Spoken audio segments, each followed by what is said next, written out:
Friends అందరికీ నమస్కారం అండి. సీఎం రేవంత్ రెడ్డికి ఘోర అవమానం అంటూ లేటెస్ట్ అప్డేట్ అయితే రావడం జరిగిందండి. ఆ వివరాలన్నీ కూడా వీడియోలో తెలుసుకుందామండి. ఇంకెవరైనా సరే మన ఛానల్ సబ్స్క్రైబ్ అయిపోతే వెంటనే ఛానల్ సబ్స్క్రైబ్ చేసుకోండి. ప్రభుత్వం నుంచి వచ్చే లేటెస్ట్ అప్డేట్ అన్నీ కూడా అందరికంటే ముందుగానే అందించడం జరుగుతుంది.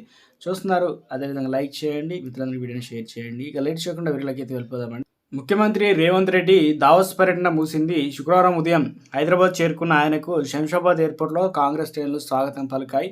కానీ మంత్రులెవరూ ఆయనకు స్వాగతం పలికేందుకు ఆసక్తి చూపకపోవడం గమనార్హం.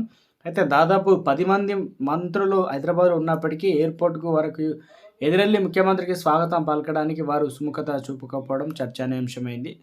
ఈ నెల 16న హైదరాబాద్ నుంచి బయలుదేరిన సీఎం రేవంత్ రెడ్డి బృందం 17, 19వ తేదీ వరకు సింగపూర్ పర్యటించి ఆ తర్వాత దావోస్‌కు చేరుకొని అక్కడ మరో 3 రోజుల పాటు డబ్ల్యూఈఎఫ్ సమావేశంలో పాల్గొని విదేశీ పర్యటన విజయవంతంగా పూర్తి చేసుకొని తిరిగి వచ్చిన సీఎంకు ఆయన సలహాదారుడు వేం నరేందర్, ఎమ్మెల్యే దానం నాగేందర్, మాల్రెడ్డి రంగారెడ్డి తదితరులు పుష్పగుచ్చం అందించి స్వాగతం పలికారు.